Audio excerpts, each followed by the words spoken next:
Today on Sagittarian Matters, we talk about aging, midlife crises, advice on life, and more with my very special guest, Jessica Lanyadooo. Stay tuned.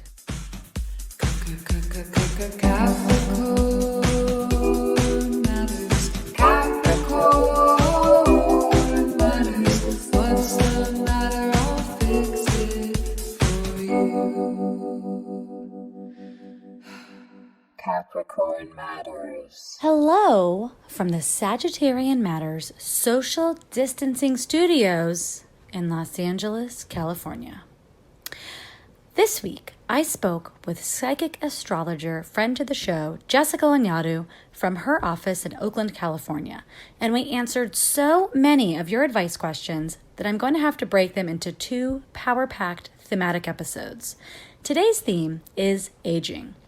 Jessica and I answered questions about May-December romances, internalized ageism, midlife crises, also known as Neptune squared Neptune, and more. Now please enjoy my talk with very special Capricorn to the show, Jessica Lanyadooo.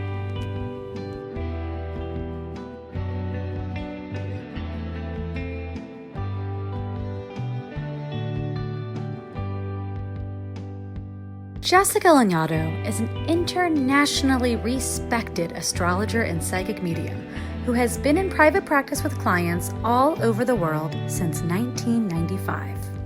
You may recognize her from her very special guest appearance on Relative Fiction. Jessica is a triple Capricorn. She has a wonderful podcast called Ghost of a Podcast, and her book, Astrology for Real Relationships, is available right now. Find it at lovelanyadoo.com or anywhere books are sold.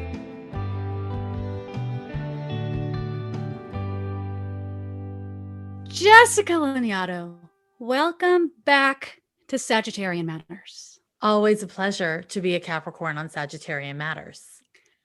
Honored Capricorn, triple Capricorn, and crossover hit medium as featured on Relative Fiction, where everybody wanted to know, how can I book a session with Jessica to hold a seance in my family? That is amazing. First of all, I love that you call it a seance because it isn't, but it's so much cuter that you do call it a seance. And also, it was so cool getting to listen to that whole thing because as a medium and a psychic and astrologer, all those things, I never get to hear all this layered backstory and forward story too, because there's things that we talked about that you didn't know yet that came to pass afterwards, right? It was just such a cool experience for me as a practitioner, not just, and also as a friend. And also, of course, it's a fucking amazing show. So it was also really a great experience for me as just a nerd with a headphone plugged into my phone. Thanks. Yeah, well, thank you. You know, I hate it when people try to do the test the psychic thing, like a how many fingers am I holding behind my back? Like, are they going to guess this? And I always hate that kind of here, jump through the hoop thing. But this was a case where my producer was like, I think that Jessica talking to your dad was my favorite thing from the podcast because there were so many things that she said that she couldn't have known that were spot on and the exact same wording as, family members from Ohio who we had talked to the day before. That's really cool to hear. And I agree, of course, I do not like the testing. I don't think anyone in any industry is like, let's see how good you are. Let's see how smart you are. It's really obnoxious and people do it a lot with astrologers and psychics and stuff. But it is really cool to have evidence, of anything. It's cool to have someone work on your car and then to evidentially have your car work better afterwards, right? It is really cool. And that's really an honor to hear. And also it was cool for me to be like, holy shit. There was just so many parts where I was like, wow, that's wild. That's cool. Plus the hat. Hi, Nicole and Jessica. Do you have any advice for combating internal ageism? I've been feeling insecure in a new kind of way about being an artist in my 30s. I know I'm still young, of course, but as friends of mine start to settle into comfortable living situations and salaries, I'm often the odd one out, still chugging away in the art world and waiting tables. I know in my heart this is who I am, and I want to keep going, but this age thing has really taken a toll on me lately. What do you suggest to help shoo away these insecurities? Thanks so much. Big fan. From Troubled in Toronto. Jesus Christ, people, you are too good. This is a good love it. question. It's a great question. And whenever people in their 20s or 30s talk to me about feeling old, I always think, oh, that's cute. You're going to have a really hard time over the next 50 years of your life. But I'm that's 24. cute. I feel so sad about getting old. This is the thing. And I get those questions a lot. And I'll also say, anyone who feels old in their 30s, I mean, maybe, I guess if you're pushing 40, that's a little different. But anyone who feels old at 37 or under felt old at 25. They were like, oh my God, I'm a 250,000 years old or whatever. Like, people who feel old in their 30s are people who feel old in their 20s and talk about how old they are in their late teens. You know, like, I just feel like it tends to be the same person because you're comparing yourself to being a child instead of looking at a human adult lifespan. So there's this way that within ageism, which is wrapped into misogyny, right? Regardless of a person's gender. But when we talk about ageism, what we're talking about is this unconscious conviction that your life ends at a certain point and you don't get to do things at a certain point. And the development and experiences that you have at a certain age onwards are not relevant, and they're not real, and they're not flexible and joyous and all the things. And that's wrong, right? But that needs to be excavated in order for us to truly cope with ageism. And I think ageism and like fat phobia and ableism, all of these things are really hard to excavate because they're everywhere. You know, they're really, I mean, in other isms, of course, many other isms, but I kind of see these as connected because as the body ages, things do change. And, you know, these things we have really unconscious but deep convictions around. And so I am really of the mind that what this person is talking about is so important. And also,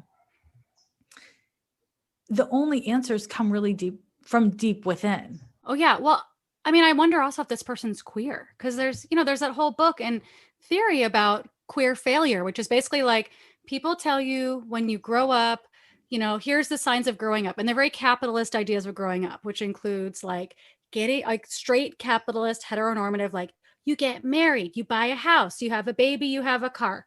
And that's just not the way for a lot of queer people or people who are artists who've lived their life in a different way. And if your art isn't making you money, that doesn't mean it's a failure. It doesn't mean you shouldn't make your art. If you're waiting tables to support your art, good for you. I've always had a day job.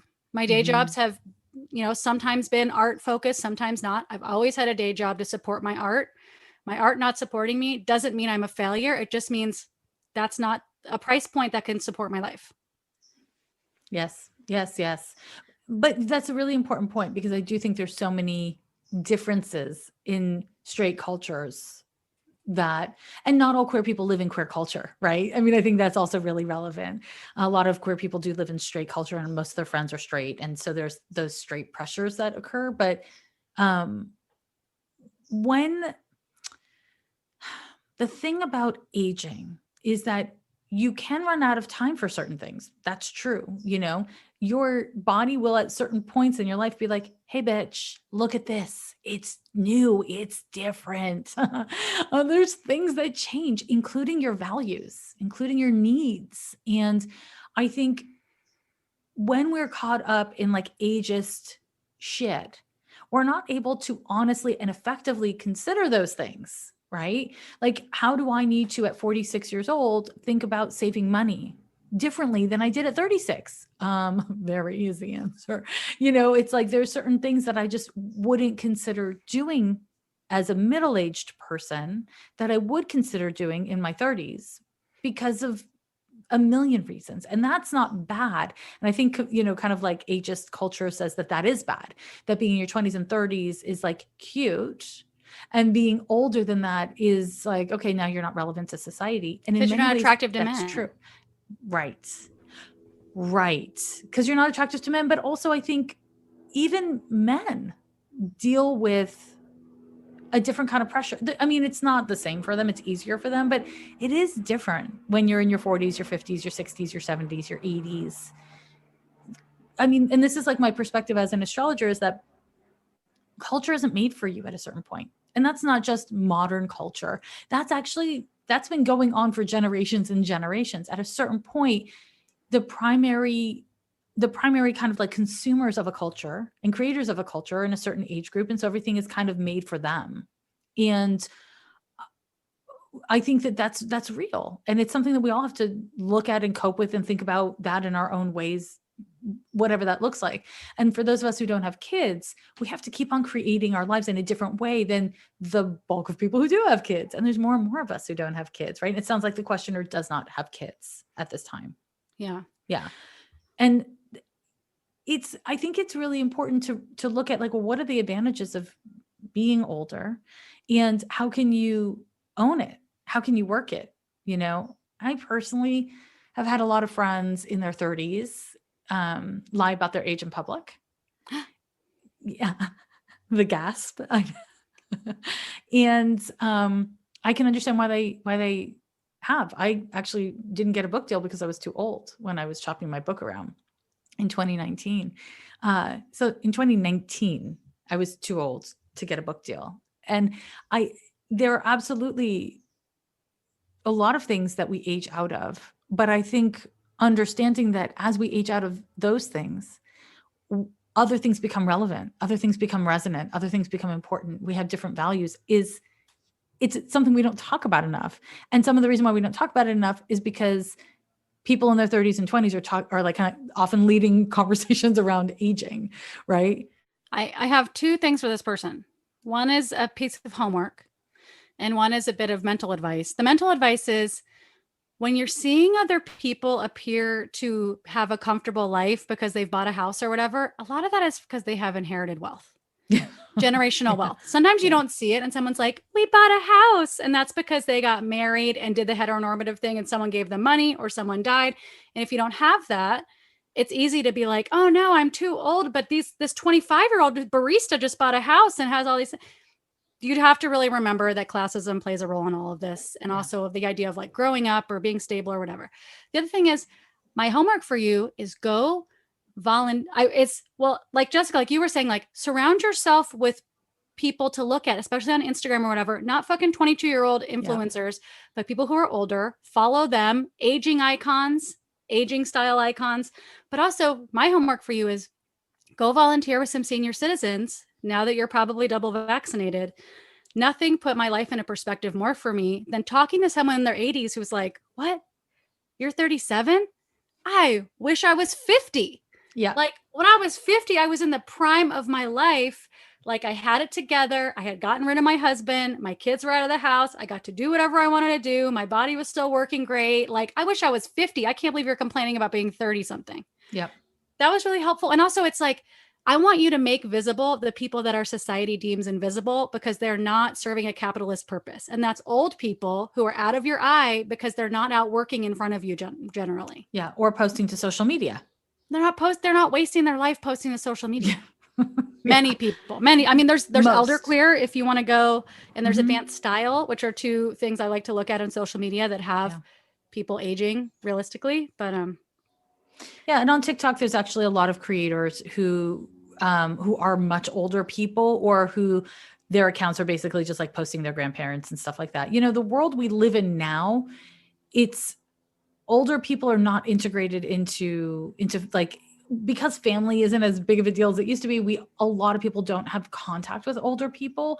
And everyone who says to me, I want to extend my life. I want to live for a long time. I don't want to age. I'm always like, you've never interacted with a person who's over the age of 70, obviously. Like you really have no idea what you're talking about. Human bodies, if you are privileged enough to grow old, we know that they decay. This meat suit is not meant to last. Meat doesn't last. That's just not a thing. And I think, you know, this person didn't name being scared of like physical decay, you know, because that is like, I think a scary part of a certain part of aging. I guess what I'm trying to say is that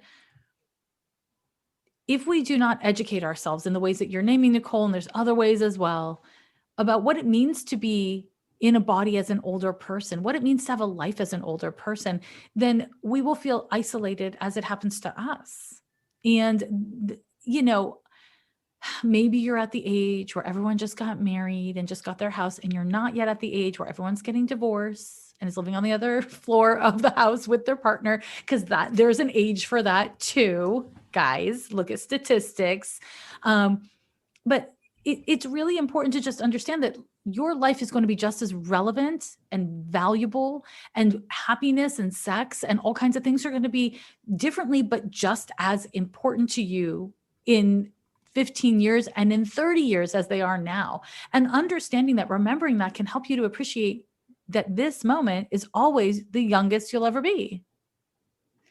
I think I may have told you this already, Nicole, but when I turned 40, I found my first gray pube, and I was like, oh, they gray. I hadn't thought of that. It was like the same week. And I stumbled upon this like French philosopher, and I don't remember what their name was. Did I say this to you already? No. Okay. So this French philosopher said that the 40s are the old age of one's youth. And I was like, oh, I like that. The old age of my youth. And then I, of course, took it a step further, and I was like, okay, so if my 40s are the old age of my youth, then my 50s are the youth of my old age. So I just bought myself 20 years of youth right there. I mean, look at Eileen Miles. Yes. Eileen is in their 70s and is jamming on their life. And I think about meeting Eileen in their 60s, and I'm just like, oh my God, they were like in the youth of that era of their life. Yeah. I think that, a little bit conversely, I'll say this. I have friends of all ages. I have friends in their 80s and I have friends in their 20s. And again, I'm 46. And I will say a massive pet peeve of mine, which is kind of the converse of what we're talking about, is when people in their 20s and they're like early mid 30s to tell me how to feel about being my age. There is nothing wrong with feeling old. I don't know why we say that there's something wrong with feeling old. If you're feeling old, you're feeling old. Cool. That's great. It's what you do with your life. That's what's important. And I think, there's a way that young people are so scared of being old that, much like you were saying earlier, Nicole, about how people are like, they can't tolerate the discomfort they feel in being present for your discomfort, that they're like, no, let me spin this for you. But I think that there's like a way that we just need to get comfortable exploring this, understanding what aging is and what it isn't, and to simply make peace with whatever you do right now is your life right now, and those are your choices, and you are taking care of future you or not. But if you spend all your youth, which your 30s, every single moment of your 30s, I characterize as youth. If you spend your whole youth lamenting how you're old, you're going to be really fucking bummed for 40 years of your life more. 40 years more. Yeah. If you're so lucky. If you're so lucky. The thing about, I mean, it is kind of like deprogramming your mind. I don't know what like the aging, like it's basically like, like when someone's like, oh no, you're not fat, because they're saying like the word fat is a bad word. That's exactly just kind of, I don't know. It's not decolonizing. It's like a different version of that where it's like, just unpollute your mind and be like, it's okay for someone to be fat. That's okay. That's not a diss. It's actually just a thing, and it's great. It's not horrible for someone to be gay. It's a blessing for someone to be gay. It could be a blessing for someone to be fat. Like it's a blessing for someone to be old. Oh my God, they got to live that long. So if somebody says, I'm old, you have to be like, no. Oh no, don't say that. That's the worst thing you could say about yourself. Don't say it. People are always saying to me, oh, don't call yourself old. Don't call yourself middle-aged. And I'm like, bitch, I'm in the middle. If 46 isn't the middle, you tell me how old I'm supposed to be. Because I don't want to be in my 90s and 100s. I'm cool with leaving in my 80s. So, I mean, honestly, I'd be cool with leaving in my 70s. I'd like to leave the party while I'm having fun. You know what I'm saying? So like, I have no identity around being old forever. That said, this is the thing, is that being old is not bad. Being middle-aged is not bad. That I did Google when I turned 40. I did Google what middle-aged looked like. It was all like women in their 60s, white women in their 60s. And I was like, how is that the middle? Who lives to 120? I'm hoping to live to 120. Are you really? Know. I don't know. I'd like to live a long time. Really? I have a strong do resuscitate. I just want to be around. I have the opposite. I'm like, leave me in the fucking road. If you could shoot me up with some, like, I don't know, morphine, I as a medium, I'm not a fan of morphine, but I would rather be left in the road than have machines help me to live forever, but okay, watch me get a little deep for a second here, but I have, as a medium, I've spoken to a lot of dead people, and I don't fear being dead.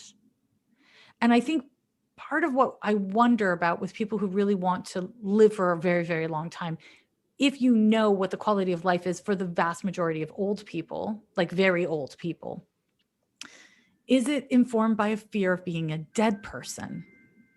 I can't help but wonder that, because as a dead person, from my perspective, watch me take this in a direction.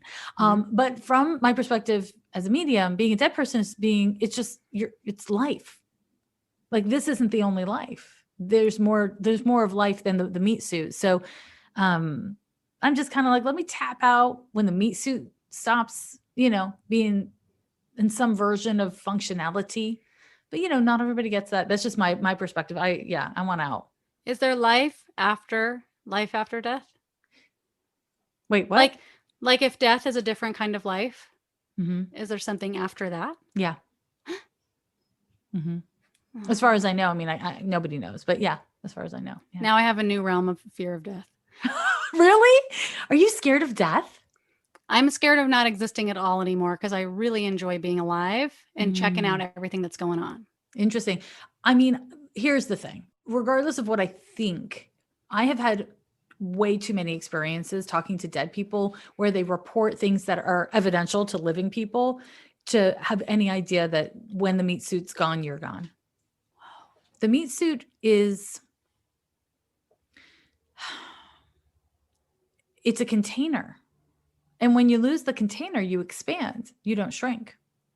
I'm not trying to, advocate for everyone to go die today or something. We're here for a reason. The meat suit exists for a reason, yada, yada. But death is death of the body and death of this life.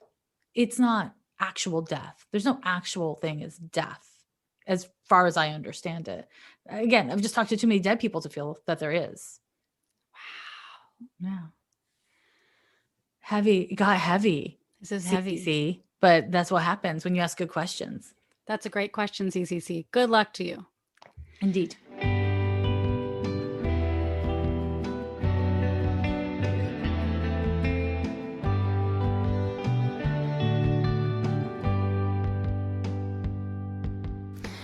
Today's episode is brought to you by Maria Turner Carney, Emily Helmus, Shoshana Ruth Wechter, Christy Herod, and Joey Soloway. If you would like to support Sagittarian Matters, in particular producer Chris Sutton, please send $5, $5 million, that's your business, via PayPal to hornetleg@gmail.com. Or, this just in, he's got a Venmo, Hell Books on Venmo. That's HE double hockey sticks books. Thank you for your support, and we look forward to saying your name on the podcast. Producer Ponyo looks forward to it too. Don't be scared, that's just Ponyo's speaking voice.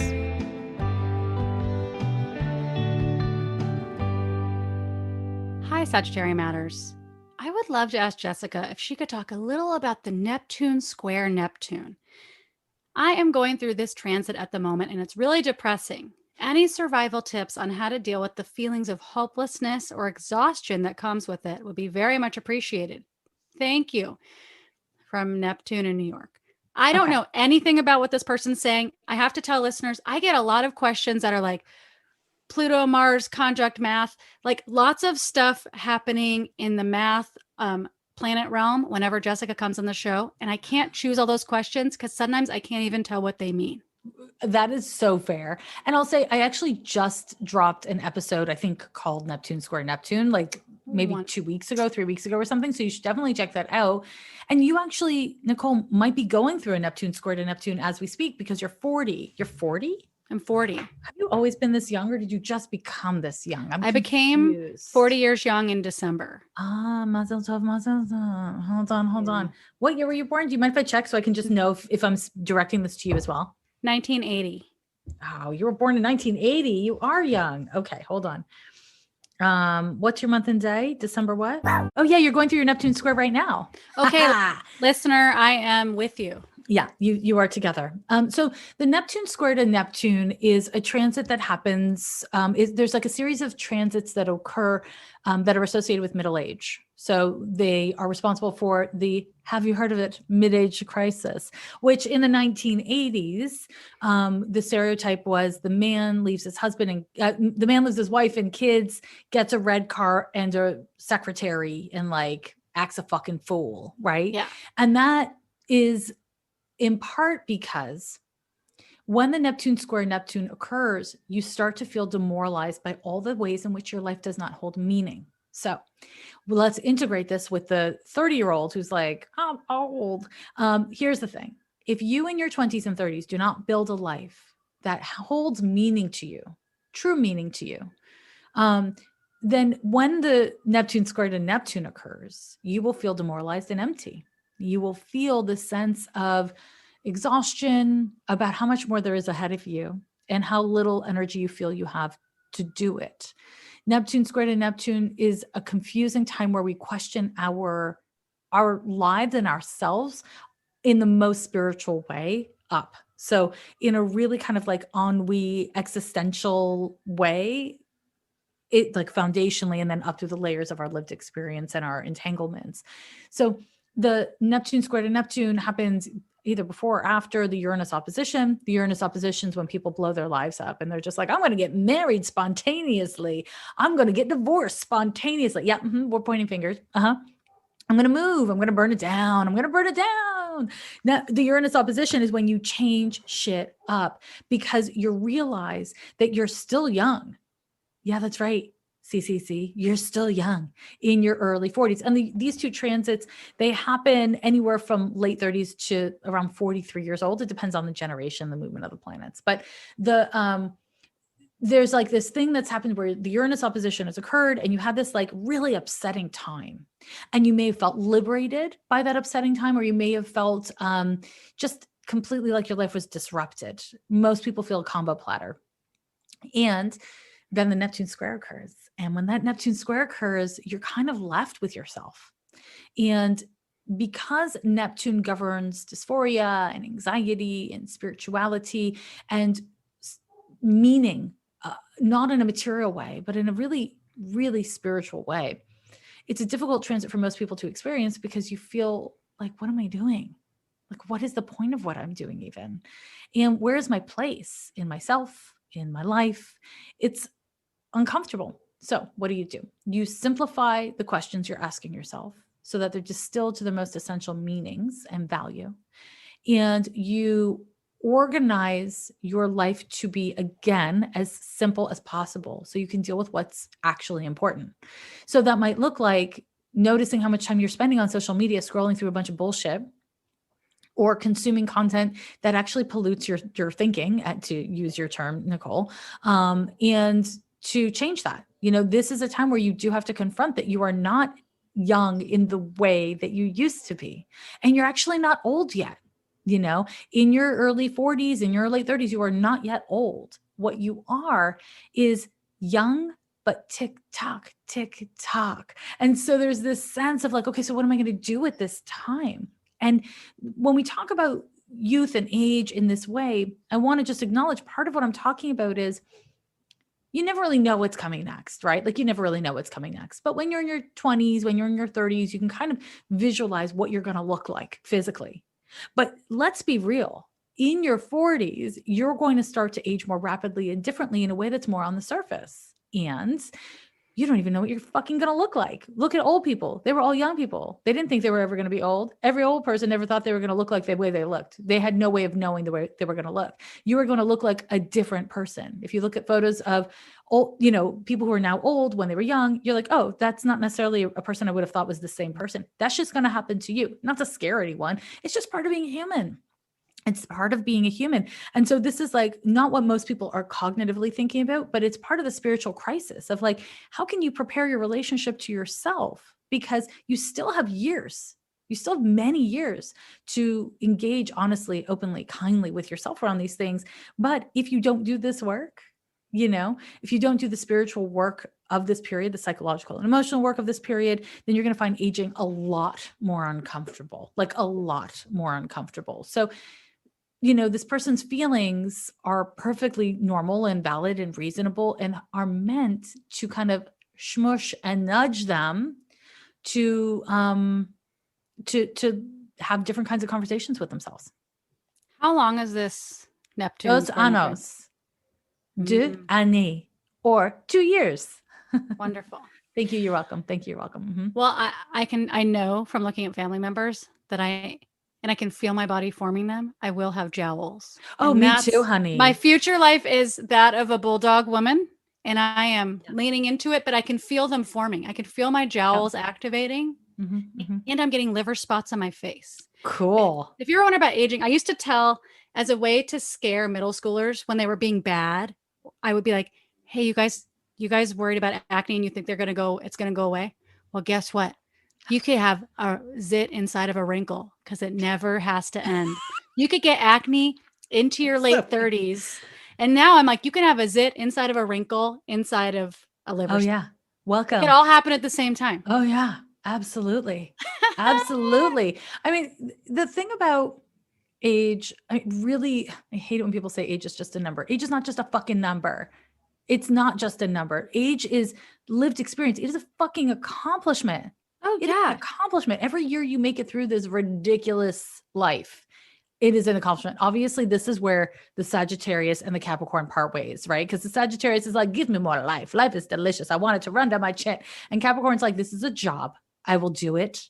But when I'm ready to clock out, I'm out. Right. Yeah. But I think that being willing to kind of confront these things is a huge struggle for most people. Most people do not embrace their jowls. As an example. Yeah. I struggle with mine. I don't mean to brag, but I struggle with mine. And I think that the kind of like, if you don't like your life, if you look around your life and your relationships or your health or your career isn't making you happy, it doesn't reflect who you feel that you are, this is a time to not just make material changes, but really to make internal changes. Uranus opposition is when we make material changes, and that one lasts about a year. This one's about 2 years, and this is when you make the spiritual changes. And, it's difficult. It's difficult. So for you, Nicole, you've been going through this transit for 2021. It just started in 2021. Oh, cool. So you would have felt it in the last 3 months of 2020 onwards. Interesting. Yeah. We have one more about in the spirit of age, is it nothing but a number? Dear Jessica and Nicole, does age difference in relationships really matter? Like significant age difference? What does it say about the person who finds themselves with a pattern of them? From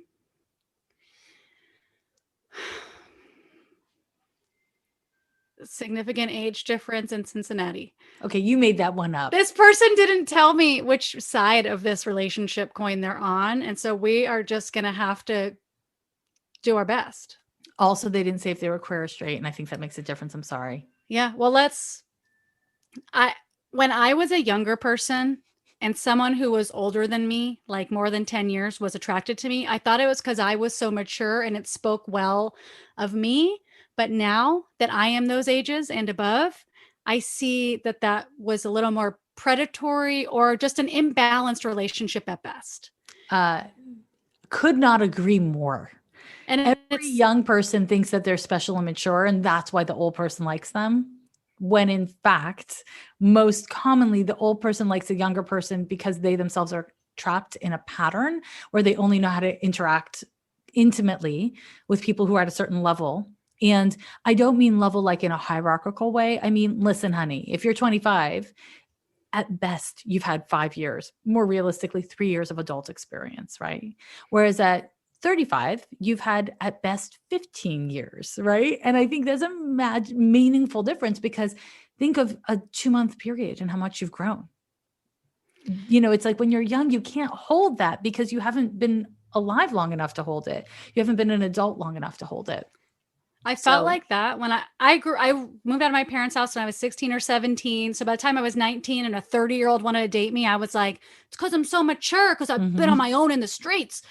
But actually, it's because that person, the more you age, I feel like the more integrity and responsibility and self-knowledge and acceptance you get. Yeah. And then you going after someone who's significantly younger that doesn't have that means you get to get away with more shit and they'll put up with it. Yes. And that's the part where it's the power imbalance, where it's like, oh, agreed. I was also 19 with a 30-year-old who was also my boss at my job. And I just thought it was because I was so mature. Because you're Capricorn. Obviously. You were born mature. Right. But it was not that at all. You know what I mean? It was not that at all. It was less a reflection of my maturity. It was more a reflection of her not being ready to be in a situation where she had a certain level of equality. We had lots of ways that we were equal. Absolutely. But she had 10 years adult experience to my 1, maybe. I don't even think I had a year of adult experience, although, like you, I kind of like did adulty things by that age, but it's not the same. It's just not the same. It's not to discount your experience in your early 20s, but it's just to say like, a lot's changing. You're learning a lot all the time. Even if you're a wizened 24-year-old. Oh, wizened. There's still like a lot. There's a lot to learn and know. And also like, I remember when I was 23, I got with someone in their early 30s and then they started like basically living off of me at some point. And I was like, it's because it's almost like we're married. But it's just because they were mooching off of somebody in their early 20s. What are you talking about? Totally. And we should acknowledge that we are women who are dating women. And I think it's very different in heterosexual unions. And the reason why I think it's different is because of the inherent power differential and economic differences between women and men. And it is a radically different thing because of that, especially when it's older men and younger women, because there's just a whole thing about older men with younger women. And it doesn't bode well for the younger woman as she ages, if she thinks she's going to be with him forever. And, for a man to have all that social and economic power with the, centuries of oppression from men to women, and then to pair up with a significantly younger woman who has less resources in the world, less lived experience, and less power, I think that becomes really problematic. Even if they're wonderful people and they're really in love, there are certain things that are just, we can't pretend that they're not real and still be honest, right?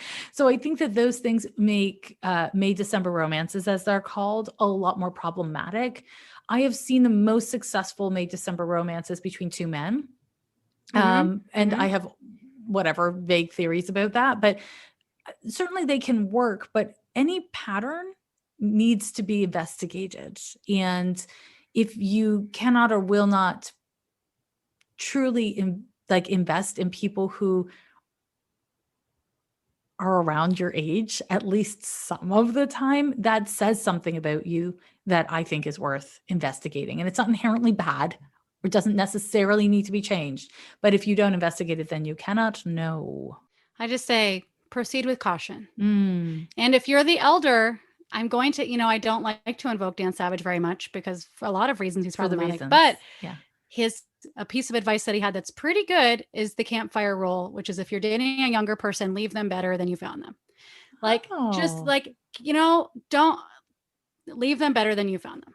Just do something for them. Use your experience or your resources or whatever to do your best by that young person, especially if there's a power differential and you find yourself in on that end of that relationship. Yeah. That's great advice.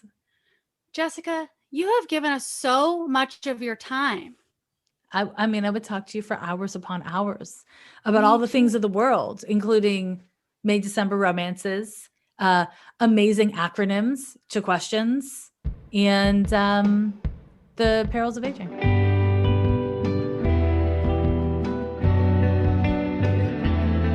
Sagittarian Matters is produced by Chris Sutton with assistance by Ponyo Georges.